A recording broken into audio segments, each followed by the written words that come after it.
मंगलवार की प्रदोष पड़ती है तो शिव काशी में निवास करते हैं। हमारे यहां कहते हैं मंगलवार की प्रदोष रोग से मुक्ति देते हैं। तक जीवन में 11 प्रदोष या 26 प्रदोष करने के बाद आप उसका उद्यापन कर विराम भी दे सकते। पर जीवन में एक बार प्रदोष का व्रत मौका मिले, जिस कामना से जिस दिन का भाव आपके मन में आए कि मुझे रोग से मुक्ति पाना है तो ये प्रदोष मुझे करना है, मैं रोग मुक्ति के लिए हम मंगल जो भी आपके मन में आ रहा है, संतान प्राप्ति के लिए शनिचरी प्रदोष, आप उसका स्मरण करें। फिर लिखा शिव महापुराण में, बड़ा सुंदर लिखा वेदव्यास जी ने, मान लो आप प्रदोष का व्रत नहीं कर सकते, आप अगर व्रत नहीं कर सकते तो प्रदोष के दिन, प्रदोष काल में शाम का समय सूर्यास्त का कुछ पल कुछ घड़ी के पहले से लेकर बाद तक का प्रदोष काल के अंतर्गत आप शंकर जी के मंदिर में जाकर 1 लोटा पानी 5 बेलपत्र भी अगर समर्पित करते हैं तो संपूर्ण प्रदोष का फल आपके भाग्य में प्रबल हो जाए। संपूर्ण देशवासियों को अनंग त्रयोदशी की बहुत बहुत बधाई हो।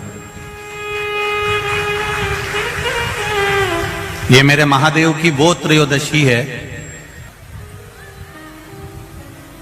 इस त्रयोदशी का मतलब अगर संसार के लोगों को मालूम पड़ जाए, ये केवल साल भर में एक बार आती है। महाराज, वर्ष में केवल एक बार मार्गशीर्ष मास के शुक्ल पक्ष की जो त्रयोदशी होती है, इसको अनंग त्रयोदशी कहते हैं।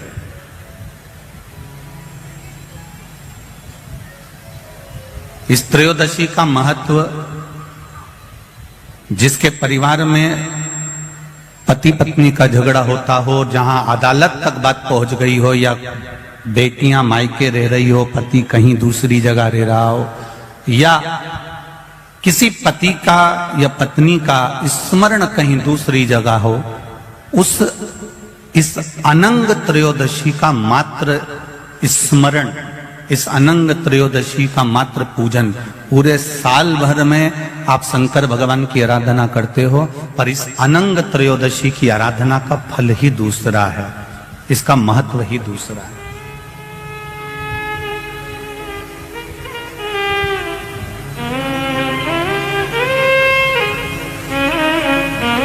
अनंग त्रयोदशी, जिस दिन केवल भगवान शंकर के शिवलिंग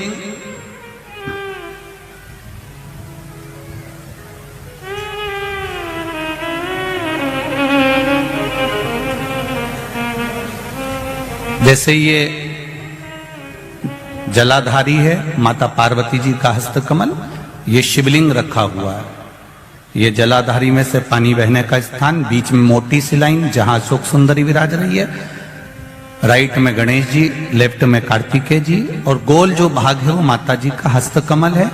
और ये जो शिवलिंग रखा हुआ है, ये शिव का स्वरूप है।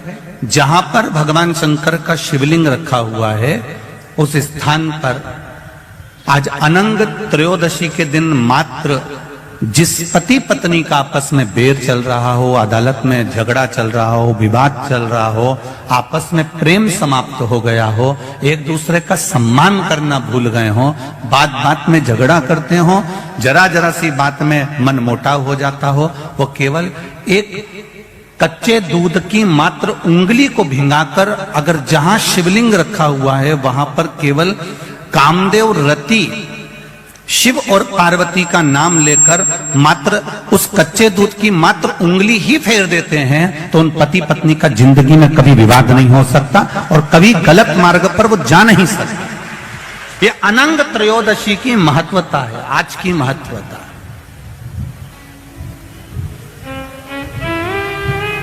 केवल साल भर में एक दिन होता है जिस दिन भगवान अपने साड़ू भाई के साथ पूजाते हैं। केवल साल भर में एक दिन होता है जिस दिन महादेव कामदेव के साथ पूजाते हैं। केवल साल भर में एक दिन होता है अनंग त्रयोदशी का दिन, जिस दिन भगवान शंकर ने कामदेव को भस्म करा था और उसको अनंग कर दिया था। ये शिव की कृपा है, ये उसकी उदारता, ये उसकी करुणा। अनंग त्रयोदशी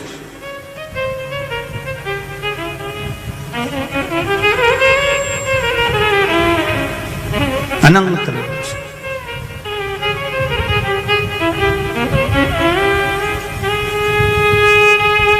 आज के दिन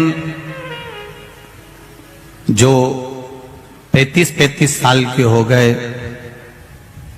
30 साल से ऊपर के हो गए, 42 साल के हो गए और जिनका विवाह नहीं हुआ है, वो बेलपत्री की मध्य पत्ती पर केवल कच्चा दूध लगाकर ही भगवान शंकर को समर्पित कर देते हैं। तो अगली जो अनंत त्रयोदशी आती है उससे पहले उसका मंगल विवाह हो जाता है। इतना महत्व है अनंत त्रयोदशी।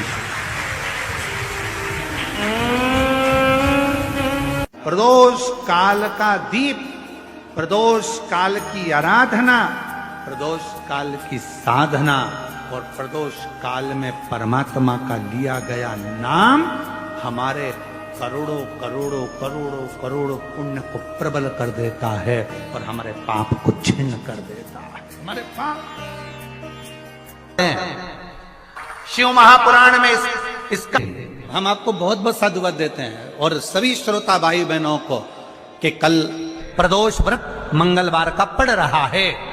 लड़के को मंगल है, क्या करा जाए, कुछ मत करो। प्रदोष के व्रतों में वर्णन किया गया है कि रवि का प्रदोष, भौम का प्रदोष, मंगल का प्रदोष, बुध का प्रदोष, गुरु का प्रदोष, शुक्र का प्रदोष, शनि का प्रदोष। जो प्रदोष पढ़ते हैं पूरे महीनों में, पूरे वर्ष में मंगल का प्रदोष निकाल कर रख लो कि मंगल का प्रदोष इस दिन पड़ रहा है, मंगल की त्रयोदशी तिथि पड़ रही है। और जिन लड़का लड़की को मंगल होते हैं, जिन कन्या और वर को मंगल होते हैं, केवल शंकर भगवान के मंदिर में जाकर चौमुखी दिया, 4 बत्ती का दिया आटे का, उसमें घी डालकर लड़की शंकर भगवान के मंदिर में मात्र 7 बार शंकर पे से उतार कर 3 बार स्वतः उतार कर शिव के मंदिर में रख देती है। उसका मंगल आड़े आता ही नहीं है, मंगल नहीं आता सामने। मंगल प्रदोष व्रत का इतना महत्व है महाराज। ये प्रदोष व्रत होता क्या है, प्रदोष व्रत का महत्व क्या है? एक बात बहुत ध्यान से सुनिएगा। विवाह, शादी, संतान प्राप्ति, विवाह के बाद में विवाद या किसी नए कार्य के लिए आगे बढ़ रहे हैं और उसमें अड़चन आ रही है, तो एक बार किसी ज्योतिषाचार्य के पास जाकर पूछना, वो बता देगा या तो मंगल या शनि कुछ ना कुछ, कोई ना कोई क्रूर ग्रह तकलीफ दे रहा होगा। ज्योतिषाचार्य के पास जाएंगे, वो कहेगा। जितने भी ग्रह हैं, चाहे राहु हो, केतु हो, मंगल हो, शनि हो, बुध हो, भौम हो, सूर्य हो, ये सारे जो ग्रह हैं ये शंकर भगवान के शिवलिंग के पास में विराजमान है। शिवलिंग के पास में विराजमान। कभी मौका मिल जाए, विवाह शादी में देरी हो रही हो, या कोई नया कार्य चालू कर रहे हो उसमें देरी हो रही हो, या कोई सर्विस के लिए, नौकरी के लिए जा रहे हो और वो कार्य नहीं हो रहा हो, तो एक धतूरा, केवल एक धतूरा, उस धतूरे को फोड़कर उसके अंदर का फल निकालकर उस फल को शिवलिंग पर चढ़ाकर 1 लोटा जल शंकर भगवान को समर्पित कर कर आइए। दिन होना चाहिए मंगलवार। कौन सा दिन होना चाहिए? जम के बोलो जरा, मंगलवार का समर्पित करो। उसके बाद में आप विवाह के लिए अगर समर्पित करे हैं तो विवाह में देरी नहीं होगी। व्यवसाय और व्यापार के लिए या नौकरी के लिए समर्पित करे हैं तो उसमें देरी नहीं होगी। आप स्वयं भाग्यशाली, दुखों से पीछा छूट ही नहीं रहा। तब उस जगह पर बेलपत्री के मध्य भाग में जो बीच में डंडी का जो भाग है, बड़ी पत्ती और ये दो छोटी पत्ती के मध्य में जो डंडी का भाग है, उस डंडी के भाग में पीला चंदन और एक अक्षत पीला। शंकर भगवान को किसी भी प्रदोष के दिन आप अगर प्रदोष काल में समर्पित कर रहे हैं तो ये निश्चित है कि धीरे धीरे कर कर वो दुख समाप्त होगा। प्रदोष का नियम बना लो।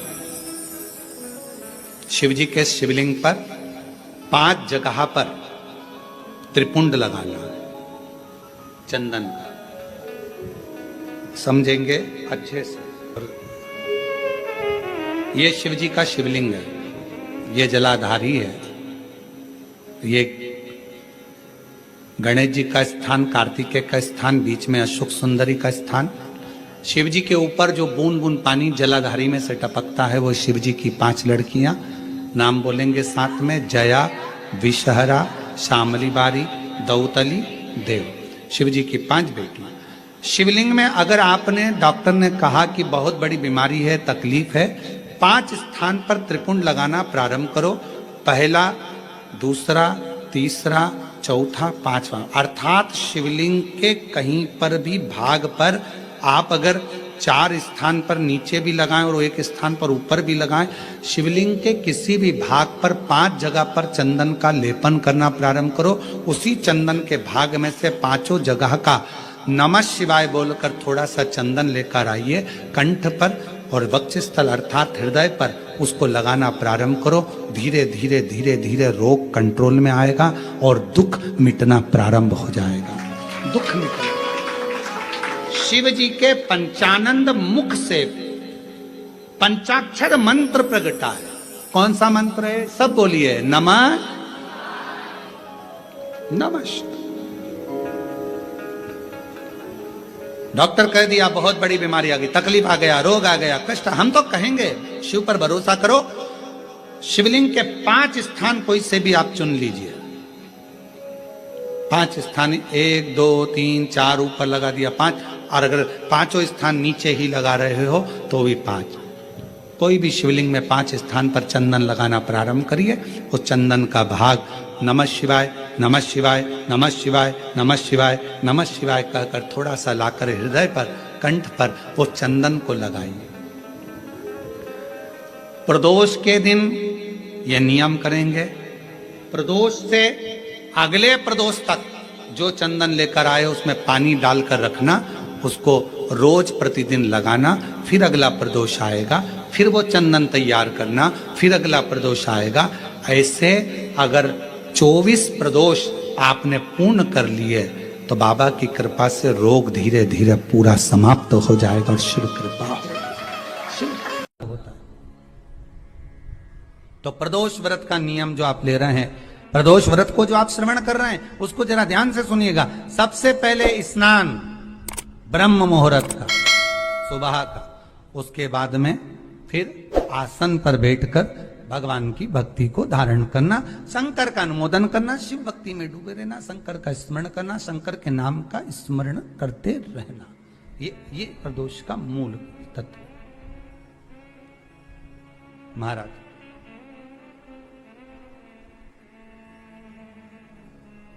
प्रदोष व्रत करने वाले को भोजन नहीं करना चाहिए। ध्यान दीजिए। फलाहार करो, उसमें भी नमक का सेवन मत करो। प्रदोष व्रत में नमक का सेवन वर्जित होता है। कारण क्या कारण होता है?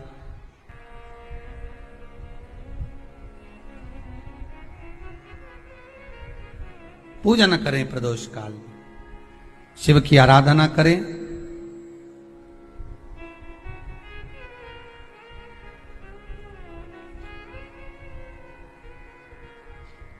आगे वर्णन आया, प्रदोष व्रत करने वाले को प्रदोष के दिन प्रयास करना चाहिए कि रात्रि के समय पर आधा घंटा, 10 मिनट, 20 मिनट जागरण करे। जागरण मतलब थोड़ा भगवान का भजन कर ले। भले 4-5 माताएं इकट्ठी नहीं हो तो अपन अकेले ही कर लो। अपन अकेले कम है क्या भाई? अपन कम पड़े। आराधना के लिए भी करो, जागरण करो।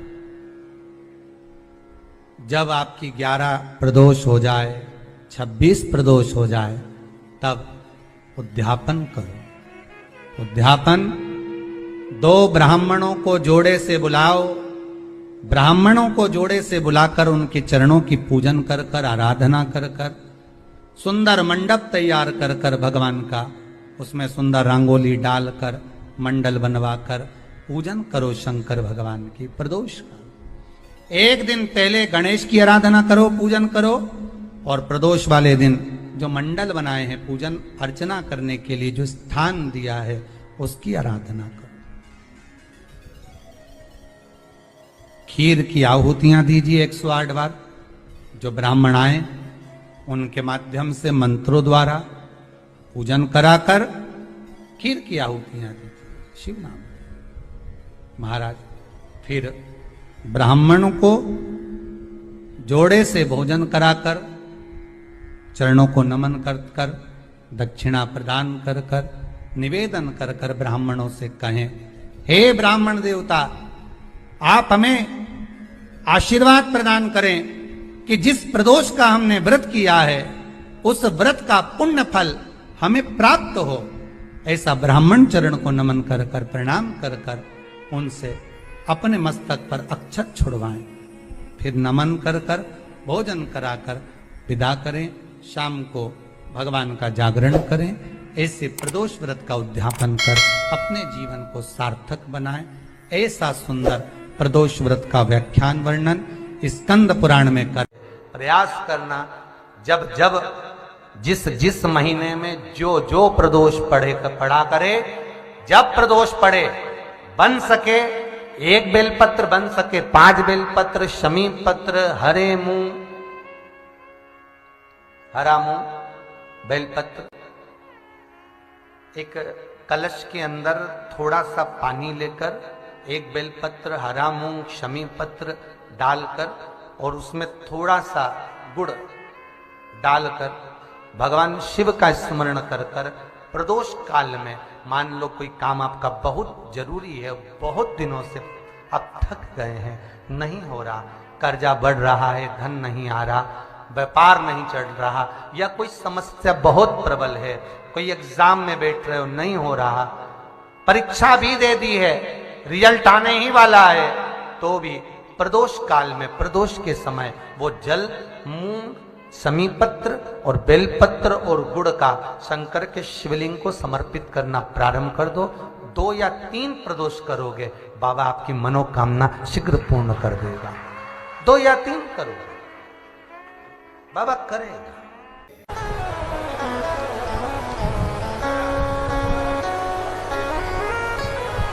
प्रदोष के दिन यदि आपको कहीं से शमी पत्र मिल जाए, प्रदोष के दिन यदि कहीं से आपको शमी पत्र मिल जाए और प्रदोष काल में, प्रदोष का जो समय होता है, शाम का जो समय होता है प्रदोष काल, 4 प्रदोष, 5 प्रदोष आप कर कर देखिएगा कि आपका कोई काम है, कोई नौकरी के लिए आप अप्लाई कर रहे हैं, कोई समस्या बड़ी विकट आ गई है, कोई तकलीफ, बड़ा गला पकड़ रहा है बेटा, कोई तकलीफ विकट आ गई है, कोई समस्या विकट आ गई है, प्रदोष की प्रदोष काल में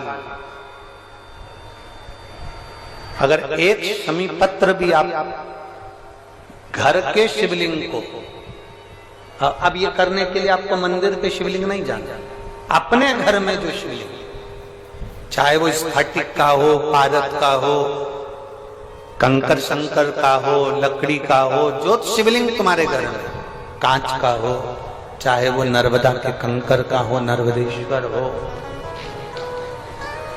पाषाण का हो, जो शिवलिंग, चांदी का हो, सोने का हो, तांबे का हो, पीतल का हो, जो शिवलिंग तुम्हारे,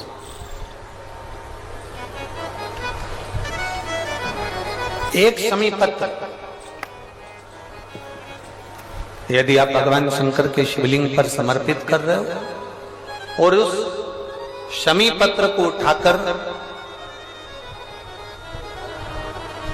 रात्रि को 9:15 की जो एक मुहूर्त होता है, एक समय होता है, जिस समय पर हम अपने मन की बात भगवान शंकर को कहते हैं, पूर्व में भी इसका वर्णन हम कर चुके हैं कथाओं में। उस 9:15 पर वो शमी पत्र को उठाकर एक कागज में, एक कटोरी में उसको रखते थे। 4 या 5 प्रदोष के उस शमी पत्र को अपने पास में रखिए और जिस कार्य के लिए जा रहे हो उसको जेब में ऊपर के भाग में उसको रखकर लेकर जाइए। आपका वो कार्य सफल होकर ही रहेगा, वो रुक नहीं सकता। उस शमी पत्र में इतना बल होता है, प्रदोष का जो शमी पत्र होता है वो बड़ा बलवान होता है। एक होता है शमी का पौधा, एक होता है मंदार का पौधा। मंदार जानते हो सब लोग? बोलो तो जम के। सफेद आंकड़ा भी उसको बोलते हैं, मंदार भी उसको बोलते हैं। मंदार का पौधा और एक होता है शमी का। कहते हैं जिस व्यक्ति की जिंदगी में केवल घाटा ही घाटा लिखा हो, दुख ही दुख लिखा हो और कई साल हो गए हों किराए के मकान में रहते हुए या तकलीफ को भोगते भोगते, परिवार में कहीं सुख है ही नहीं, 2 पौधे को याद रखना। और दोनों पौधे की कथा हमने पूर्व में सुना चुके, मंदार और शमी। दोनों की कथा सुनाइए कि ये कौन से मुनि थे, कौन से ऋषि के बेटे थे, ये मंदार और शमी किसके पुत्र थे, सब कथा सुने। आप YouTube पर सर्च करिएगा तो आपको कथा पूरी मिल जाएगी। आप सोचो, जिसकी जिंदगी में दुख ही दुख लिखा, कष्ट ही कष्ट लिखा, परेशानी ही परेशानी लिखी, तो मंदार और शमी ये 2 पौधे ऐसे हैं जो जीवन में सुख प्रदान करते हैं। आप YouTube पर सर्च करिएगा तो आपको कथा पूरी मिल जाएगी। आप सोचो, जिसकी जिंदगी में दुख ही दुख लिखा, कष्ट ही कष्ट लिखा, परेशानी ही परेशानी लिखी, तो मंदार और शमी ये 2 पौधे ऐसे हैं जो जीवन में सुख प्रदान करते हैं। एक नियम बना लो, 12 महीने शिवरात्रि आती है, हर महीने शिवरात्रि पड़ती है, महीने में 2 बार प्रदोष पड़ती है। या तो प्रदोष का नियम बनाओ या शिवरात्रि का नियम बनाओ। एक काम करना चालू करो, थोड़ी सी मिट्टी शमी के पेड़ के नीचे की और थोड़ी सी मिट्टी मंदार के पौधे के नीचे की, दोनों को लाओ, अच्छा मिलाकर उसका एक शिवलिंग का निर्माण करो और उस शिवलिंग का पूजन प्रदोष काल में शाम के समय शिवलिंग के सामने 2 घी के दिए जलाकर, जैसी घर में पूजन करते हो वैसी की वैसी पूजन करो, आरती करो, थोड़ा सा भोग लगाकर निवेदन कर उस शिवलिंग का बाद में विसर्जन करो। 5 या 7 प्रदोष कर लो या 5 या 7 शिवरात्रि कर लो। आपको किसी के आगे हाथ नहीं फैलाना पड़ेगा। मेरा देव अधिदेव महादेव स्वयं भंडार भरना प्रारंभ कर दे, स्वयं शिव भंडार भरेगा। मंदार और शमी के वृक्ष के नीचे का वो फल होता है जो सुख देता है।